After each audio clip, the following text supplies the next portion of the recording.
From the very beginning of it, Hungary has been representing a position in favor of peace talks, ceasefire and the peace agreement. For this position of ours, we have been under tremendous political attack in Europe. You know, usually there are 25 other foreign ministers, because the 26th is a Slovak guy who is representing similar kind of position I do. So 25 foreign ministers usually bash me once every month on the Foreign Affairs Council meeting for our position. Why? Because actually they are more interested in prolonging this war than stopping it. And you might raise a question how it can be the case, why you say such things. And because of my experience. So whenever someone tried to make peace, whenever someone tried to stand up for peace talks, these European politicians immediately put a huge hatred on that given person or on that given government, saying that this is the capitulation of Ukraine, this is threatening European unity, whatever. So my experience is that President Trump has been doing his best in order to make peace, while the Europeans are constantly undermining these efforts. And you know, the reason might be that it has now become obvious that the European response to this war is a huge failure from all aspects, a huge failure. And it has now a tangible impact on the everyday life of the European people. They are hypocritical and they do the same, but they just want to hide it. So imagine the LNG exports of Russia to the European Union has hit all-time record during the first half of this year. Now, Hungary buys 0 cubic meter of Russian LNG, 0. This means that those are the Western Europeans who are buying it. We have never been ready to look at the issue of energy supply as a political or an ideological issue.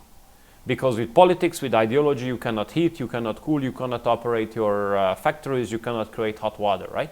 Based on geographical and physical determination, yes, we are not able to supply the country without Russian sources. The Russians have been always reliable when it comes to energy supplies. We have never been cheated by them. They always, when we needed more, they delivered more. When we wanted to renegotiate the price was renegotiated. We have a good cooperation with Russia on nuclear. We see that the Russians have a good cooperation with the Germans and the French on nuclear as well, which is with the Americans as well, which is a normal way of the division of labor. So we move on with our nuclear investment as well. We think that this war doesn't have a solution at the battlefield. This war will not be reverted on the battlefield because, I mean, for the last 4 years, so many weapons have been sent, so much money has been sent, and if that big amount of weapons were not able to revert the tide, then it will be not reverted, which means to us that if there's no solution on the battleground, there must be a solution provided by diplomacy at the negotiating table. So ceasefire or peace agreement, peace talks, negotiations, those should take the lead instead of the battlefield operations. If the European leaders had not made their best to undermine the efforts of President Trump, if the European leaders had not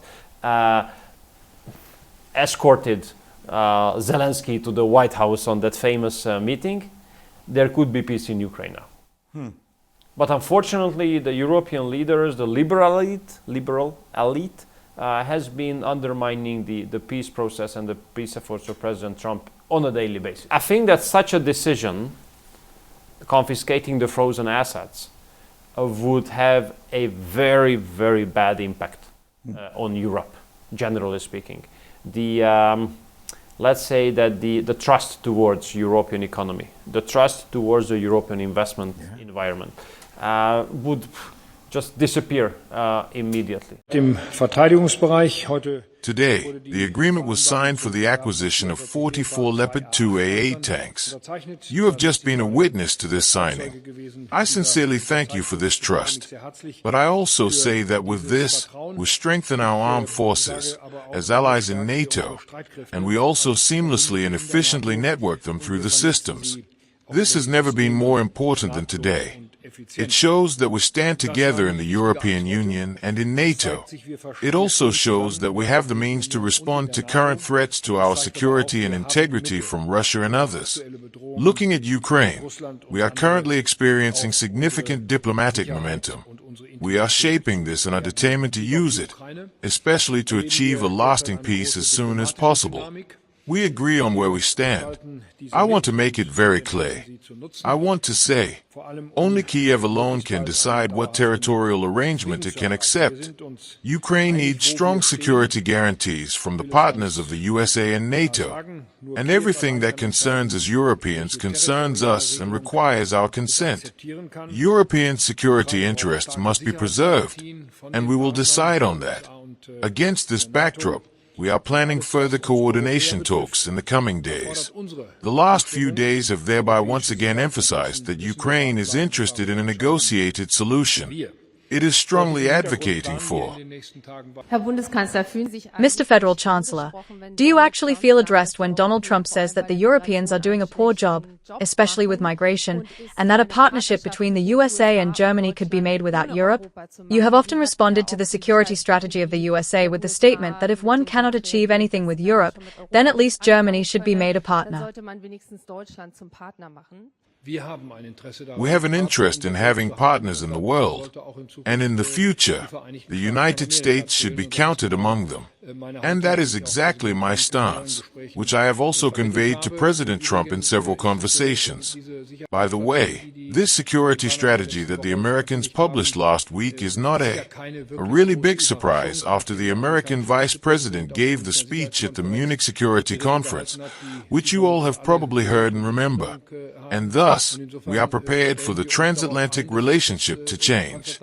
But I still want to see it as a partner, and I hope that America sees it the same way from its perspective towards Europe and then also towards Germany. Prime Minister Plenković explained to me in great detail how sanctions against a single company affect the supply of energy for a member state of the European Union. From this conversation, and it wasn't the first one we've had about it today, I got the impression that for those who are still obtaining oil and gas from Russia, there are indeed alternatives that we should collectively consider within the European Union. And we have discussed this before in the European Council. And if this again comes up, I now have an even greater understanding since today, because I have also understood the technical connections involved in the region. Croatia finds itself in an absurd situation in that, due to American sanctions, it is unable to transport non-Russian oil to Serbia.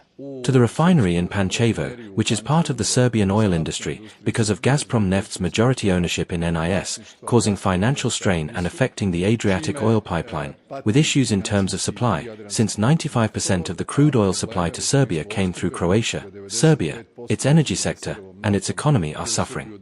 It is somewhat absurd that Russian oil, which arrives via the Druzhba pipeline to Hungary, Hungarians convert it into super and diesel in their refineries and then generously send it to Serbia by tankers. So, this is not at all the purpose of what the sanctions regime should be, given the current circumstances.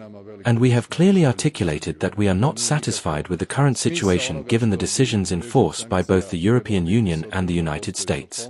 As for this other topic, which I have already explained to some extent, in response to your colleague, discussions are ongoing, and we want to arrive at a solution that would help finance Ukraine in a constructive, yet legally secure manner, as we have done before by modifying the multi-annual financial framework and with a joint contribution to the needs of the functioning of the Ukrainian economy.